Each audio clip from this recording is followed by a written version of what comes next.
The House is expected to vote today on a massive $662 billion defense bill that would usher in a radical expansion of indefinite detention under the U.S. government. A provision in the National Defense Authorization Act would authorize the military to jail anyone it considers a terrorism suspect anywhere in the world without charge or trial. The measure would effectively extend the definition of what's considered the U.S. military's battlefield to anywhere in the world, including the United States. Its authors, Democratic Senator Carl Levin of Michigan and Republican Senator John McCain of Arizona, have been campaigning for its passage in a bipartisan effort. We will incarcerate people preventively, preventive incarceration, indefinite detention without trial. That's what this is. A bill written in secret by Senator McCain and Senator Carl Levin that would give the U.S. military and not civilian law enforcement agencies the ability to arrest anyone and hold that person indefinitely, even if that person is an American arrested on American soil. They affirm in statute for the first time a power that the president has merely claimed, and that's the power to detain indefinitely American citizens without charge or trial. That should be of grave concern to all Americans who care about our constitutional rights to a fair hearing. Basically, to take them out of the criminal justice system and remove from them the protections that are, quote, guaranteed, close quote, by the Constitution. This is right. I mean, this is about the egregious destruction of the rule of law. The new anti-terrorism provisions found in the 2012 National Defense Authorization Act, NDAA, has become one of the best examples in the 21st century for the need to reevaluate our legal systems designed to protect Americans' constitutional rights. The legal history of the NDAA clearly demonstrates a failure of the federal three-branch system of checks and balances, and emphasizes the need for additional safeguards at the state level through the system of federalism. Section 1021 of the 2012 NDAA authorizes the U.S. military to operate inside the United States to target American citizens under the laws of war. Once operating under the law of war, Americans can be denied all the legal rights normally guaranteed by the Constitution and the American justice system. Section 1021 allows the military to selectively imprison American citizens without a trial till the end of the War on Terror. This provision is now commonly known as indefinite detention due to the unlikelihood of ever ending a war on a concept like terror. Civil rights groups fear that this law, similar to other controversial anti-terrorism laws outlined in Part 1, could be secretly interpreted and used by the federal executive branch for years before being stopped by the courts. But isn't this the perfect catch-22? Because we can't have the evidence that proves that this exists to challenge it and that it's being abused. And that it's being abused without somebody coming forward like an Edward Snowden. So how could a law with such clear and numerous constitutional violations remain in effect to this day? To answer this question, we must look at how this law slipped through the cracks of all three branches of the federal government. This law first had to be introduced and approved by both houses of Congress, which in 2011 had one of the lowest public approval ratings in the nation's history. Despite some debates concerning the indefinite detention provisions, the bill was overwhelmingly passed by both the House of Representatives and the Senate. In the last 10 years, we have begun to let go of our freedoms, bit by bit, with each new executive order, court decision, and yes, act of Congress. The changes in this bill to the laws of detention have major implications for our fundamental rights. Whoever it reaches, the government would have the authority to lock them up without trial until, quote, the end of hostilities, unquote, which, given how broadly the AUMF has been used to justify actions far from Afghanistan, might mean forever.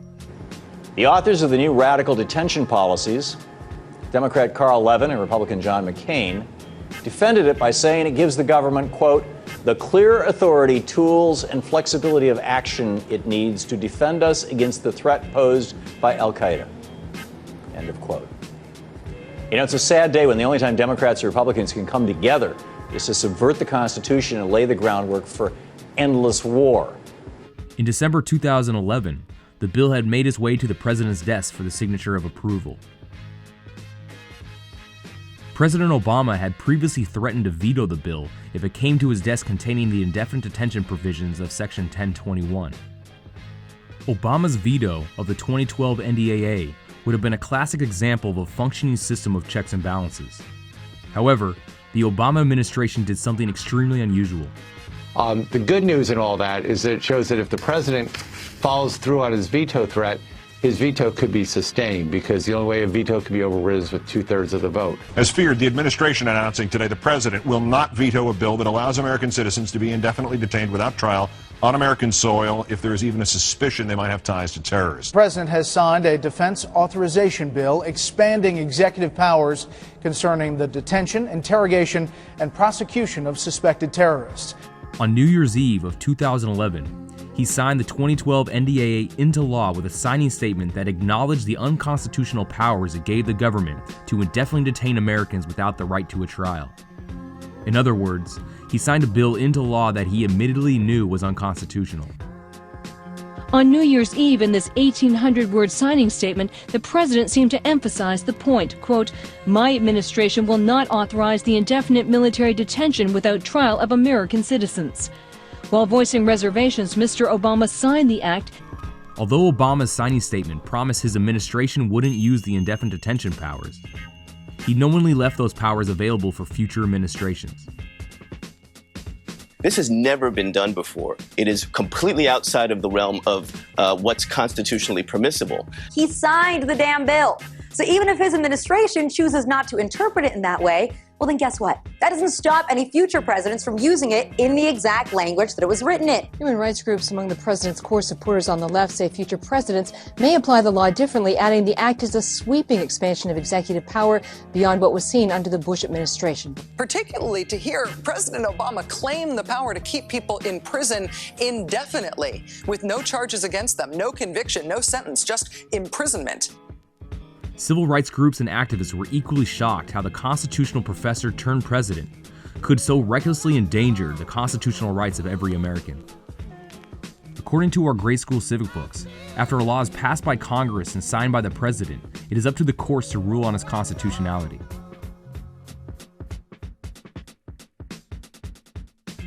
To get this law reviewed by the courts and ruled unconstitutional, a group of constitutional lawyers, civil rights activists, and journalists filed a lawsuit against the Obama administration. This landmark lawsuit is called Hedges versus Obama. The plaintiffs in the case included Pulitzer Prize-winning journalist Christopher Hedges, whistleblower and activist Daniel Ellsberg, historian and professor Noam Chomsky, as well as other civil rights activists and whistleblowers. They argued that their First Amendment right as journalists and civil rights activists were violated because of the serious legal threats posed by the vague language in Section 1021 of the 2012 NDAA. Section 1021 makes two dangerously broad classifications for those who can be subjected to indefinite detention without a trial. These include, number 1, anyone who is suspected of substantially supporting Al-Qaeda or their associated forces. And number 2, anyone who is suspected of causing a belligerent act against the United States. You see, with almost each passing year, the government keeps pressing the outer boundaries of who they can target. First it's Al-Qaeda, then it's quote associated forces. They're expert at making up these squishy terms like co-belligerents, and they keep expanding the target for the government to the point where now we're involved in military action in Yemen, Somalia, Libya, Niger. I mean, it's ever expanding, and that's how the law has been going too. First the outer reaches were at the Holder statute, the anti-terrorism statute, where it's material, and now the NDAA has gone to substantial support, which could be construed as journalism or writing. And so the progression is going in the wrong direction, and it's only if citizens fight back via protest or in litigation that we're going to stop this, because I see no effort by either party to stop this. By passing this dangerous law with such vague definitions, Congress has given the sole authority to the president and the executive branch to determine in secret what actions may be considered a belligerent act or substantial support. Could a political protest similar to the Occupy movement or a Tea Party rally be considered belligerent acts? Could investigative journalists or future whistleblowers covering the war on terror be considered substantially supporting al-Qaeda or their undefined associated forces? The federal judge who first reviewed the claims made by the plaintiffs in the case quickly ruled that Section 1021 was facially unconstitutional and stated that it had a chilling impact on the First Amendment. She concluded her ruling by prohibiting the government from detaining any individuals using the powers granted by Section 1021. Reading Judge Forrest's opinion last night, which is well worth doing. I didn't read every word. I went through every word. There were 112 pages, and read a lot of it quite carefully because it was fascinating. And one thing that struck me very much was here is somebody actually taking the Constitution seriously and the rights seriously, as though they weren't just a piece of paper, but were really important to interpret and preserve. And this is why people cease to speak out. I mean, I am sure the government's not setting up massive internment camps for journalists and activists. But the very fact that these powers exist is what diminishes free speech and the commitment to free speech. And every time we have a law like this, that commitment is eroded further and further downward. And that's what we're fighting against. In a functioning system of checks and balances, this is where the legal story should have ended, but unfortunately it was just the beginning. Despite the Obama administration's original opposition for the indefinite detention provisions, they immediately appealed the judge's decision in order to keep them. The news: civil liberty advocates led by journalists and writers Chris Hedges, Daniel Ellsberg, and Noam Chomsky secured a big victory yesterday. Federal Judge Catherine Forrest struck down the controversial indefinite detention provision passed and signed by President Obama on New Year's Eve last year as part of the National Defense Authorization Act, or the NDAA. Judge Forrester agreed with the plaintiffs that the provision could chill the First Amendment and leave journalists vulnerable to indefinite detention if they associate with terrorist organizations while trying to cover stories. The Obama administration is appealing the ruling. But joining me now to explain what this ruling means and where we go from here is one of the lead plaintiffs in the case, investigative journalist Chris Hedges, the author of numerous best-selling books, including his latest Days of Destruction, Days of Revolt. Chris, welcome back. Thank you, Tom. Great to see you. To begin with, what did you argue were the consequences of this indefinite detention provision? Well, this provision, Section 1021 of the National Defense Authorization Act, which, as you pointed out, was signed by Obama into law on December 31st, overturned 200 years of legal precedent authorizing the military to carry out detentions of U.S. citizens, those deemed to be terrorists associated with al-Qaeda or the Taliban, or what they nebulously termed associated forces. These people could be held in military facilities, including in our offshore penal colonies, without access to due process until, in the language of this section of the law, until the end of hostilities, which in an age of permanent war is forever. There's no exemption in there for journalists. This was a gross violation of basic constitutional rights to courts and to legal representation. In the final hearing in the first week of August, she brought up the 110,000 Japanese Americans who had been held in detention camps in World War II in similar circumstances, and she struck down this provision. It's a fascinating 122-page ruling, which is quite strident in terms of its condemnation of the government, the executive branch's destruction of the separation of powers. It's really quite a remarkable judicial ruling. We know the Obama administration will appeal. They already have appealed. Why do you think this provision was so important to them? Why did they put it in there in the first place, and why are they fighting to keep it? In the name of the battle against the war on terror, creating a legal system by which any form of legitimate dissent, especially if it's dissent that mushrooms into a mass movement, can be shut down. That's extraordinary. Chris Hedges, thanks so much for being with us tonight. When the case was reviewed by the Second Circuit Court of Appeals, the appeals judge refused to rule on the constitutionality of the provisions. Instead, The judge threw out the entire case by ruling that the plaintiffs couldn't prove that they had been specifically targeted by the law and lacked the legal standing to bring the lawsuit in the first place. And because we keep it a secret, no one person can say they've been eavesdropped on and therefore doesn't have standing in court to challenge the law. So if you want to talk about legality, the Obama Justice Department has repeatedly blocked courts from ruling on the legality, namely the constitutionality of this law. If they think it's so legal, let there be a challenge in court. The Obama administration had won back its power to indefinitely detain Americans without a trial. The plaintiffs in the case then appealed the last judge's decision, sending the request to the Supreme Court to make a final review of the case. On April 28, 2014, the Supreme Court officially denied the request for review, leaving the full indefinite detention provisions intact. The appeals judge's decision to throw out the case, overturning the previous federal judge's ruling, further demonstrates the judicial branch's inability to restrict secret actions of the federal executive branch.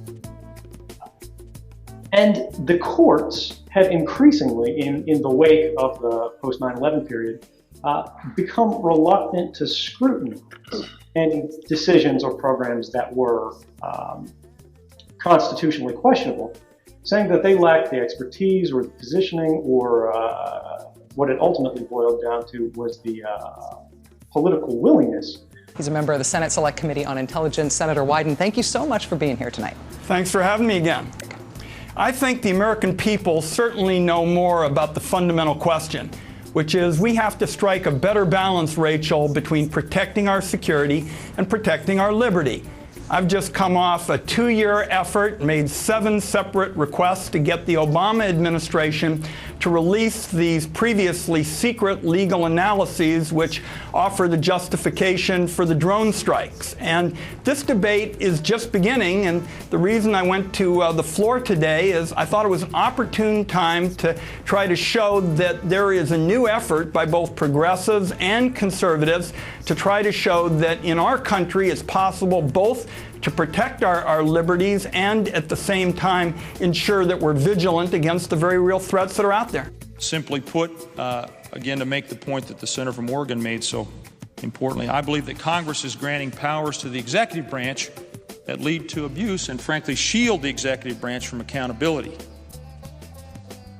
In Federalist 51, James Madison, who we venerate, who was the author of many of the documents that structure and way in which we organize and operate our democracy, he wrote, quote, "In framing a government which is to be administered by men over men, the great difficulty lies in this.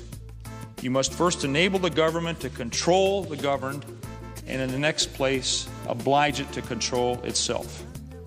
The bill before us does not live up to that standard, and I believe it seriously risks the constitutional freedoms of our people. We need to strike a better balance between giving our national security and law enforcement officials the tools necessary to keep us safe while not damaging the very Constitution we have sworn to support and defend. Before I yield the floor, Mr. President, I want to make one last historical reference. Ben Franklin, one of our founding fathers, said compellingly and presciently, he said, "A society that would sacrifice essential liberties for short-term security deserves neither." NSA's charter, and it was a legitimate one, was to do foreign intelligence, and I was with that all the way, and I did the best I could in that job. Unfortunately, they took those programs that I built and turned them on you, and I'm sorry for that. I didn't intend that. Tell me something that will intimidate and implicate somebody in a crime. That's what they asked me. So I told them what the crime was that I knew about, and that was that George Bush, Dick Cheney, Tenet, and Hayden conspired to subvert the Constitution and constitutional process and any number of laws, and here's how they did it, and I explained stellar wind on my back porch to all the FBI agents who weren't cleared. So they had a problem. I created a problem for them because they had a bunch of people now who weren't cleared for a very highly classified, only because it was domestic spying, by the way, was the reason it was highly classified. They wanted to highly classify the extreme impeachable crimes that they were committing. As it stands, through the passage of the 2012 NDAA, Congress gave the president and the executive branch the unchecked power to secretly capture and detain American citizens anywhere in the world without a trial, including inside the United States. To make matters worse, and increasing the difficulty of finding people with legal standing to challenge the law in court, are the provisions also found in Section 1021. These sections authorize suspected citizens to be secretly deported using rendition to anywhere in the world, including military prisons and black sites. These facilities, similar to the infamous Abu Ghraib prison, where countless acts of torture were also secretly interpreted and authorized by the executive branch as enhanced interrogation techniques. Until the law is amended by Congress, the only way to prevent the secret, unconstitutional use of the 2012 NDAA is through the states. By embracing the constitutional responsibility of the 10th Amendment and the founding principles of the federal system, state officials could pass laws that restrict how the law could be interpreted inside their jurisdictions. These laws would not only safeguard the civil rights of their residents, but would also act as an early alert system for the public and the courts to review. A number of jurisdictions around the country attempted this approach with varying degrees of success. Part 3 of this video series exposes exactly how local and state governments refuse or are pressured into neglecting their lawful responsibility to protect the constitutional rights of their residents from federal abuse.